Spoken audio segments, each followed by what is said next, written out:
What's going on, y'all? It's JD Piquel. Today on the Hard Count, we're going to go through the most pivotal game for each Big 12 team.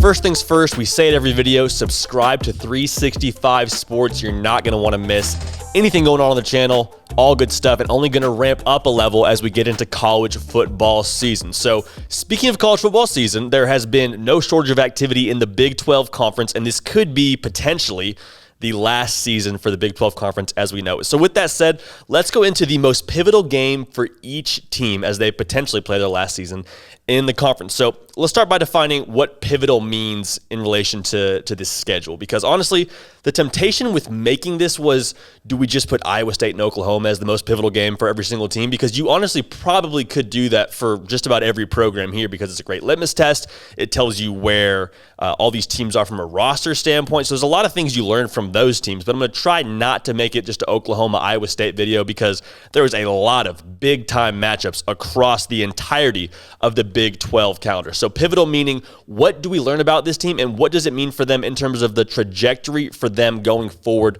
the rest of the season? So stage, is there a fork in the road for them in terms of mentality and psyche? Could they fall off the wagon if they lose this game? If they win this game, do they become a contender for the title, for potentially the college football playoff?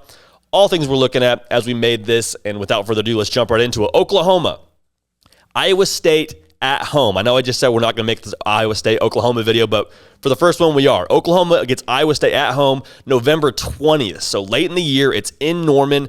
A lot of questions surrounding this game. One, at this point in the year, has Spencer Rattler lived up to the hype? Is he as mature as we want him to be? Is he a guy that's going to be able to lead this team and take over and really make it his team be the alpha dog? For Iowa State, has Breece Hall been able to stay healthy? Are they going to be able to really dictate their tempo against the Sooners? Are they going to be able to have what they want offensively? Because honestly, this game to me comes down to whichever team can play the style of football they want to play. For Oklahoma, you want to score points. You want to go fast. You want to make this a shootout and try to, outlast Iowa State. For Iowa State, you want to slow it down. You want to ground and pound. You want to physically impose your will on the Sooners. And so for this game, honestly, if you're asking most experts, we'll see it twice. I think this game in Norman will tell us a lot about where both these teams are in terms of the national scale, because this will be the most difficult opponent either team has to play the entirety of the season. Moving on. For Iowa State, you could say Oklahoma. I'm going to go with TCU. They get them at home November 26th, so the last game of their regular season slate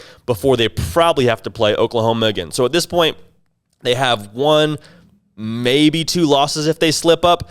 This could be the last hurdle for them again before the Big 12 title game. And TCU, I mean, in terms of what they've done recruiting, their recruits, their roster right now should be at its highest potential. So they have a fully developed class, fully developed roster. They're going to be able to really threaten Iowa State and could play spoiler here. I don't know if that's going to happen. I think a lot of that depends on Max Duggan and how much he matures going forward. But bottom line, Iowa State, if you win this game, you probably have your ticket punched to the Big 12 title game with likely a rematch with the Sooners. So for TCU, you go at Oklahoma, October 16th. You got beat down at your crib a year ago. Marvin Mims had his coming out party. Spencer Rattler looked nearly unstoppable. Final score was 14-33. For Gary Patterson, that's embarrassing. Gary Patterson's been around a long time. He's going to be looking for vengeance in this game, and I think this is a really great chance for TCU to take that next step and to really take a shot at one of the big dogs in the conference.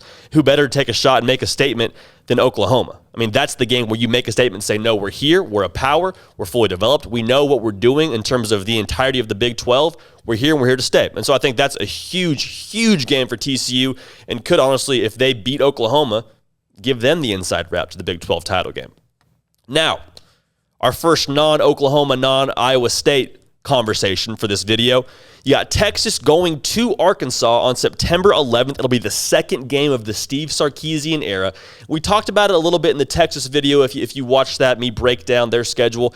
I think this game is enormous in terms of an SEC audition, but even more so, this is huge for Sark with the boosters. You want to win over the fan base. You want to win over those high energy, high passion, high intensity Texas fans.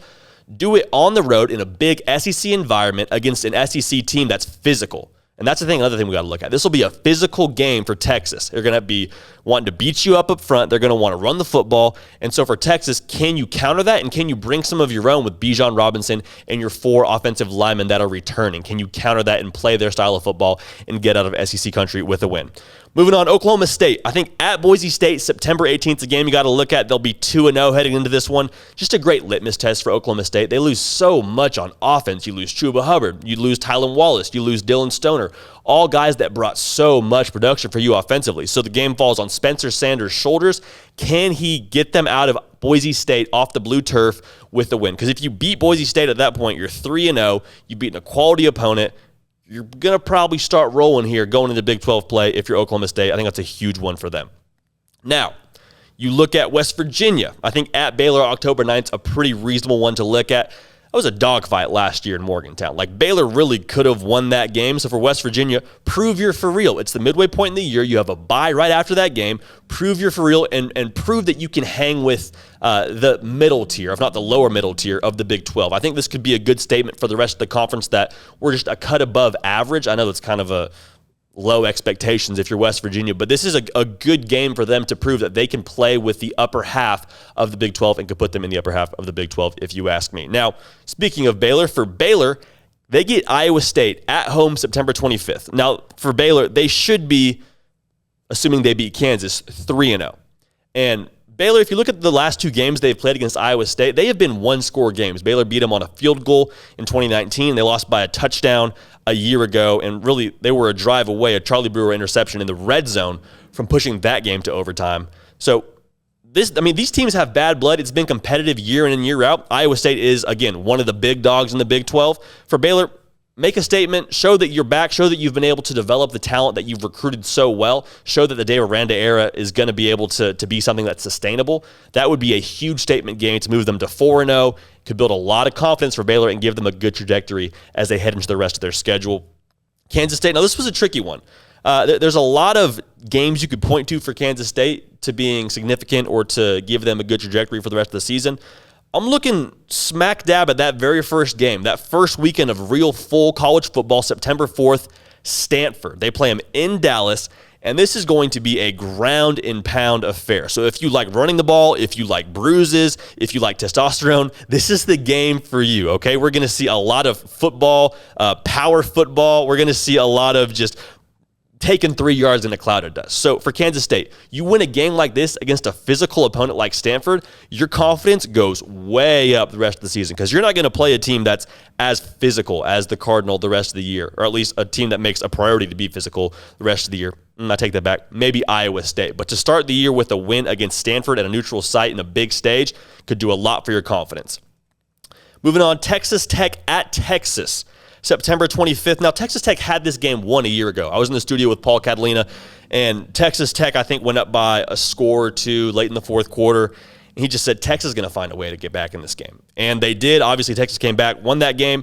So for Texas Tech, if you win this game, you probably save your head coach's job. Again, that's assuming that you do all right the rest of the season, but you have to win this game. You have to find a way to at least be competitive in this game if you want to keep Matt Wells around for another year. And I think just the fact that they had it won a year ago is enough to have this circled on every single Red Raider fan schedule going forward.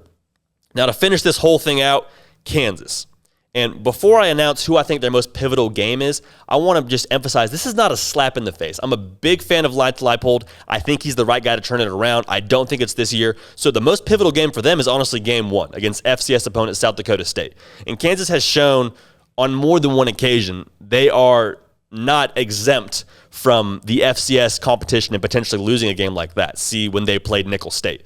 So for Kansas, just show that you can be competent. Get the season started off with a win against an opponent that you really should beat. You're an FBS program, You have the talent that Les Miles recruited for the most part. This is a chance for you to kind of turn a new leaf, start the season the right way, and be able to start out 1-0 in a new era under your new head coach. That's crucial for morale. And if you don't win that game, I think you risk falling off the wagon and I don't want to say go winless, but I don't know who else you can beat if you don't beat South Dakota State and you're Kansas. So that's it for us here at The Hard Count. We're going to keep this party rolling. Follow me on Twitter at JD Piquel. Tune in for a lot of the Hard Count stuff coming in hot for college football season. Again, we're ramping it up a notch. Would encourage you to subscribe and like the video. We will see y'all next time.